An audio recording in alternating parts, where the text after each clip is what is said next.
আল্লাহ, চাকরিটা যাতে হয়। যাই, মাকে সালাম করি। মা, মা, ওষুধ খাওয়া হয়েছে? হ্যাঁ বাবা, খেয়েছি। এখন তুই কোথায় যাচ্ছিস? একটা চাকরির ইন্টারভিউ দিতে। তুমি আমার জন্য দোয়া করো মা। আল্লাহ তো সহায় হোক। আর হ্যাঁ, ওই পাশের বাড়ির মতিনকে পাঠিয়ে দিচ্ছি, আমি ফিরে না আসা পর্যন্ত ও তোমার দেখাশোনা করবে। হ্যাঁ, আচ্ছা, দোয়া করো মা। আসি।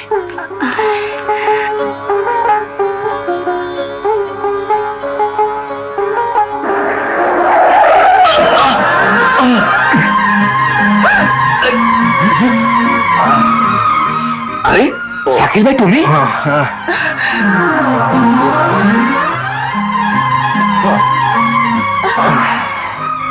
এই যে ম্যাম সাহেব, গাড়িতে চলেন বলে কি রাস্তার মানুষ চোখে পড়ে না? আরে চোখে পড়বে কি করে? ওনারা তো নিজেদেরকে ছাড়া অন্যকে মানুষই মনে করে না। দেবে গাড়িটা ভেঙে দেবে। না না, ওনার কোনো দোষ নেই। আসলে আমি অন্য মনস্ক হয়ে রাস্তা চলছিলাম, ওনাকে যেতে দাও। ওদের কথায় আপনি কিছু মনে করবেন না, আপনি যান। কিন্তু আপনার কপাল তো ফেটে গেছে। গরিবের কপাল তো সবসময় ফাটাই থাকে, আর এই ফাটা কপাল কেউ দেখতে পায় না। এখন সামান্য রক্ত বেরিয়েছে তাই দেখতে পাচ্ছেন, একটু পরে চোখের আড়াল হয়ে গেলেই সব ভুলে যাবেন। আপনি আসুন। আপনি কিছু মনে করবেন না। ঠিক আছে। শোন, ঘরে মাকে একা রেখে এসেছি, তুই মার কাছে থাক, আমি একটা চাকরির ইন্টারভিউ দিতে যাচ্ছি। কি বললে? চাকরির ইন্টারভিউ? হ্যাঁ। চাকরিটা হয়ে গেলে কিন্তু পেট ভরে পোলাও খাওয়াতে হবে।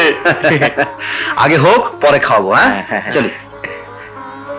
আল্লাহ, শাকিল ভাই চাকরিটা যেন হয়। আল্লাহ, হে আল্লাহ, আমার ছেলের জন্য সফল হয় আল্লাহ।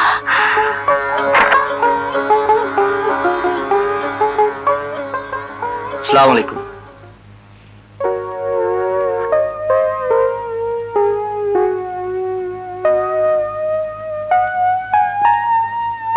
বসুন। ধন্যবাদ।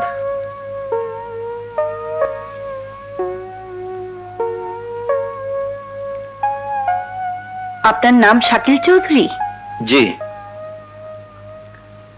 আপনি এমএ পাস? জি। আপনার কাগজপত্র সব ঠিক আছে, শুধু এক্সপিরিয়েন্স নেই। এক্সপিরিয়েন্স নেই বলেই যারা নতুন পাশ করে বেরিয়েছে তাদের কি চাকরি হবে না? আমি তো তা বলিনি। I am sorry. আপনার কি চাকরিটা খুবই দরকার? হ্যাঁ, দরকার বলেই তো ইন্টারভিউ দিতে এসেছি। দরকার তো সবারই আছে, কিন্তু পোস্ট মাত্র একটা। আপনি বলুন, চাকরিটা কাকে দেব? আজকের ইন্টারভিউতে যে সবচাইতে ভালো রেজাল্ট করবে তাকেই দেবেন। অন্য সবাইকে এই প্রশ্নটাই করেছিলাম, আর সবার জবাব একটাই ছিল, চাকরিটা তারই দরকার। শুধু আপনি বলেছেন যে ভালো রেজাল্ট করবে তাকে চাকরিটা দিতে। আপনি যোগ্যতাকে বড় করে দেখেছেন, এতে আপনি নিঃস্বার্থ মনোভাবের প্রকাশ পেয়েছে। আমি আপনার উত্তরে সন্তুষ্ট হয়েছি। এমন একজন নিঃস্বার্থ লোককেই আমরা খুঁজছিলাম। রফিক সাহেব, ওনার অ্যাপয়েন্টমেন্ট লেটার আজই ওনার হাতে হাতে দিয়ে দিন। আপনি কালই জয়েন করুন। কি বললে? হাতে হাতে অ্যাপয়েন্টমেন্ট লেটার দিতে হবে? জি স্যার। এই কথা শিল্পী বলেছে? জি। হ্যাঁ, ইন্টারভিউ নেওয়া হয়ে গেছে, আমাকে ডাকেনি কেন? তা উনি জানেন, আমাকে যা বলেছেন আমি তাই বললাম। ঠিক আছে, আমি লেটার দিয়ে দিচ্ছি, আপনি যান। আর যান না। না, ভাগ্নেটা এখানে থাকলে আমার কিছুই হবে না। ওই একটা পোস্টের জন্য আমি একটা মোটা অঙ্কের টাকা পেতাম। না, শিল্পীকে এখানে রাখা যাবে না। ছলে বলে কৌশলে ওকে এখান থেকে সরাতে হবে।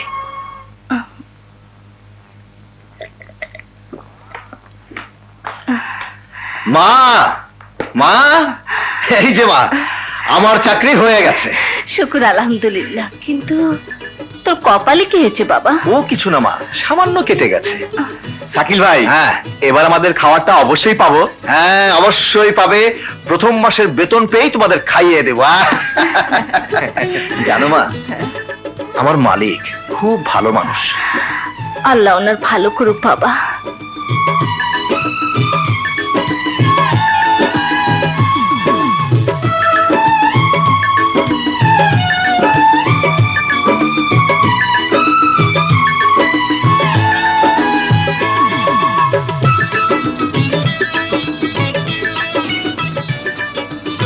শিল্পী, অফিস থেকে এত তাড়াতাড়ি চলে এলি?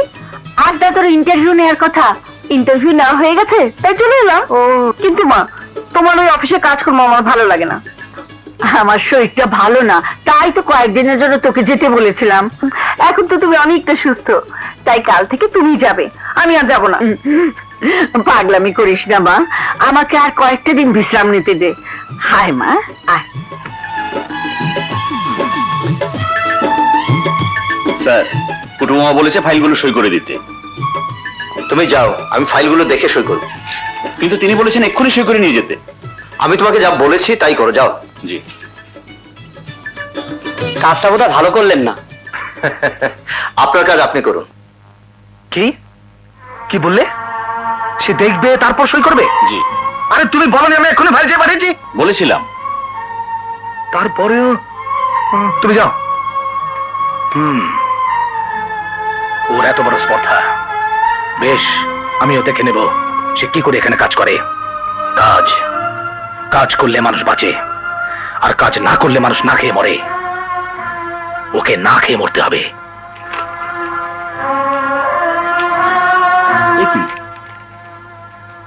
এ তো দেখছি সবই গরমিল, একেবারে পুকুর চুরি।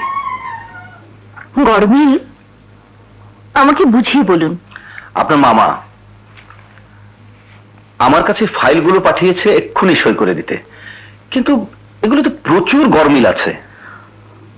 আমাকে খুলে বলুন তো। এখানে ইস্টার্ন কোম্পানির নামে 20 লাখ টাকার মাল ডেলিভারির অর্ডার দেখানো হয়েছে, সম্পূর্ণ বাকিতে। মালের রেট অনেক কম দেখানো হয়েছে। তাছাড়া ওই কোম্পানির কাছে এখনো 12 লাখ টাকা আমরা পাওনা আছি, আর মালের কোয়ালিটি খারাপ দেখিয়ে তাদেরকে 5 লক্ষ টাকা মওকুফ করে দেওয়া হয়েছে। এই অবস্থায় আরো 20 লাখ টাকার মাল সম্পূর্ণ বাকিতে দিতে বলছে। কিন্তু এই কোম্পানির সাথে আমাদের চুক্তি অনুযায়ী সম্পূর্ণ মাল ক্যাশে ডেলিভারি দেবার কথা আছে।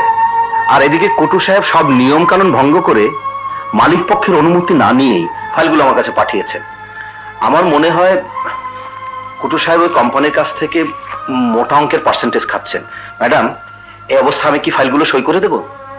না, আমি এত কিছু বুঝি না, তাই আপনি আমাদের বাড়িতে এসে এই কথাগুলো মাকে বুঝিয়ে বলুন। আজ তোমার কথায় বুঝতে পারলাম আমার ভাই ইস্টার্ন কোম্পানিকে এত টাকা বাকি দিয়ে ভুলই করেছে। আসলে ওকে এত বড় দায়িত্ব দেওয়াটাই ঠিক হয়নি। যাই হোক, আমি তোমার উপর খুব খুশি হয়েছি। বসো বসো। কুটুকে আমি আর অফিসের কাজে রাখবো না, এখন থেকে ওই চেয়ারে তুমিই বসবে। তুমি আর এখন অ্যাকাউন্টস অফিসার নও, আজ থেকে তুমি আমাদের কোম্পানির ম্যানেজার। জি।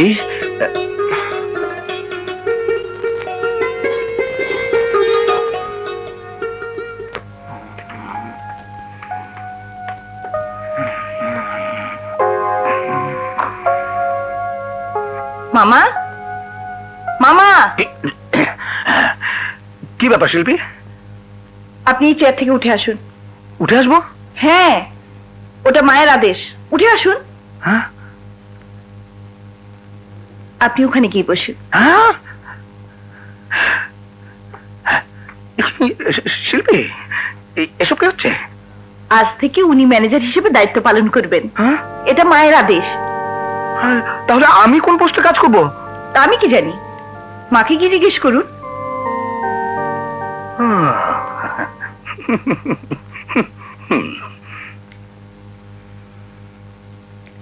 কংগ্রেচুলেশন।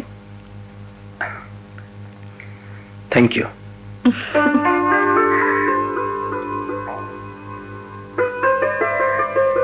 আসি। আচ্ছা।